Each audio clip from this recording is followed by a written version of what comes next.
میں ایک کتاب کا نام آپ کو بتاتا ہوں، ہیپی منی، مائیکل نارٹن اور ایلزبتھ ڈن کی کتاب ہے، اور اس کا کرکس یہ ہے کہ پیسہ گیو کرنے سے خوشی آتی ہے۔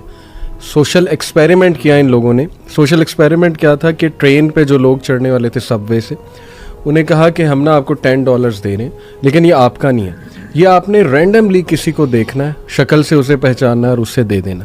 بڑا حیران ہوئے یہ کیا بات ہے، خیر انہوں نے ایکسیپٹ کیا، اور پھر کئی لوگوں سے جب انہوں نے عمل کرایا اور ان سے اینڈ میں پوچھا کہ ہاؤ ڈو یو فیل، تو they felt really good, excited, happy, ان کے ایموشنز بڑے زبردست ہو گئے۔ تو یہ کریکس اس بک کا یہ کہ پیسہ دینے سے جو ہے وہ خوشی بھی آتی ہے الحمدللہ۔ 2 آیات ہیں، لیکن دوسری میں انشاءاللہ جو سیکنڈ آپ راؤنڈ لگائیں گے اس میں بتاؤں گا۔ دونوں آیات جو ہیں میں نے اس لیے سلیکٹ کی کیونکہ یہ دونوں مسائل ہیں یوتھ کے آج کل، ہم اس پہ اکثر مغیرہ بات بھی کرتے ہیں، شہوات اور شبہات۔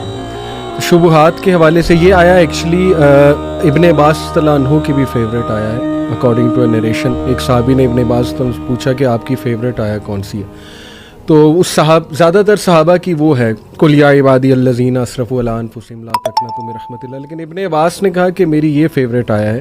وہ صحابی بڑا حیران ہوئے کہ اس میں تو کیا ایسا مطلب ہے، یہ موضوع ایسا کہ آپ کا فیوریٹ ہے؟ انہوں نے کہا اس میں ہوپ ہے، ہوپ فار دوز جنہیں وسوسے آتے ہیں، ڈاؤٹس آتے ہیں۔ تو آیت ہے ورس 260، وَإِذْ قَالَ إِبْرَاهِيمُ رَبِّ أَرِنِي كَيْفَ تُحْيِي الْمَوْتَى قَالَ أَوَلَمْ تُؤْمِنْ قَالَ بَلَىٰ وَلَٰكِنْ لِيَطْمَئِنَّ قَلْبِي۔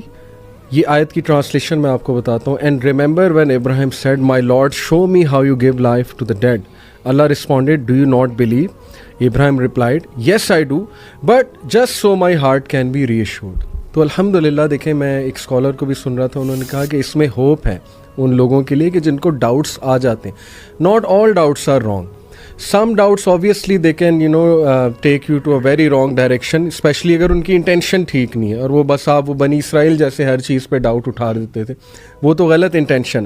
لیکن اگر آپ سمجھنے کے لیے، ایمان بڑھانے کے لیے کچھ پوچھ رہے ہو، تو میرا خیال جن سے پوچھا جا رہا ہے ان کو بھی انڈرسٹینڈ کرنا چاہیے۔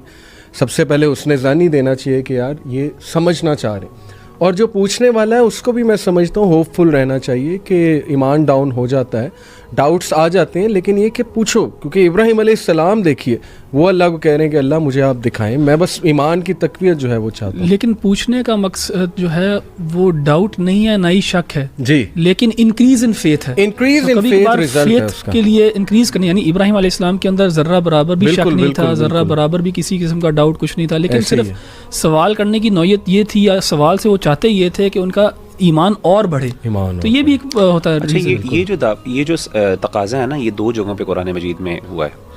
ایک تو تقاضا یہ سیدنا ابراہیم علیہ السلام کے بارے سے، اور ایک سیدنا موسیٰ علیہ السلام کا بھی۔ اچھا، ایک قوم کی طرف سے بھی یہ تقاضا موجود ہے، سیدنا عیسیٰ علیہ السلام کی قوم نے کہا تھا کہ انزل علینا مائدۃ من السماء، ٹھیک ہے۔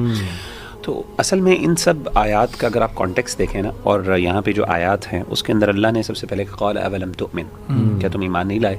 اسی طریقے سے جو حواریوں نے جب یہ سیدنا عیسیٰ علیہ السلام سے پوچھا تھا، تو وہاں پہ سیدنا عیسیٰ علیہ السلام نے کہا کہ تم اللہ سے ڈرو، تم کس طرح کا تقاضا کر کے تم اللہ پہ ایمان نہیں لاتے؟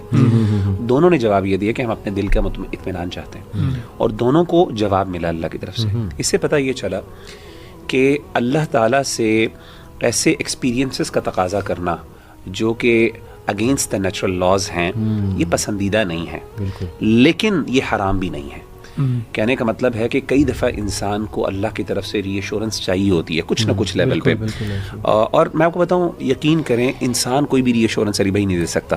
میں نے دیکھا ہے بڑے بڑے لوگ ہمارے پاس آتے ہیں، بڑے سمپل ڈاؤٹس ہوتے ہیں، بڑی مشکل، ہم بڑا اچھا ان کو اپنی طرف سے جواب بھی دیتے ہیں، لیکن وہ نہیں سیٹسفائی ہو پاتے، they can not satisfy them self.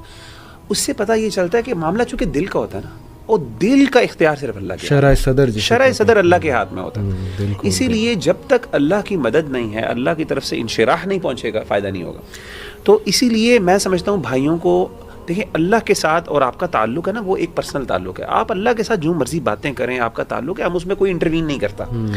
یہ تقاضے اللہ سے کرنے میں ایز لانگ ایز، اگر مقصد جیسے انہوں نے کہا کہ دین پہ شک نہیں ہے اور اطمینان ہے، تو ایمان بڑھانے کے اس دور میں خاص طور پہ میں سمجھتا ہوں اس دور میں جب اتنے ڈاؤٹس ہیں, اتنے مسائل, اور انسان اگر انفلوئنس ہو رہا ہے, اللہ سے دعا مانگے, اللہ مجھے دکھا. میں نے خود اپنے لیے کئی جگہ ایسے واقعات ہوئے, میں نے اللہ سے دعا کی اور میرے ساتھ ایسے ایسے واقعات ایکسپیرینشیل, جیسے کہتے ہیں نا اللہ کی ایگزسٹنس کے لیے ایک ایکسپیرینشیل ایویڈنس بھی ہوتا ہے آپ کا, کچھ ایکسپیرینسز ہوتے ہیں اللہ سے, ایسے ایکسپیرینسز مانگنے, لیکن وہ راز میں رہنے چاہیے, وہ راز کے ہوتے ہیں اور وہ دلیل نہیں بنتے دوسروں کے لیے, بلکہ وہ ایک لمبا ٹاپک ہے. بڑا یہ دعا بھی ہے نا, اللہم ارنا الحق حقا وارزقنا اتباعہ, ماشاءاللہ یہ بھی بہت زبردست.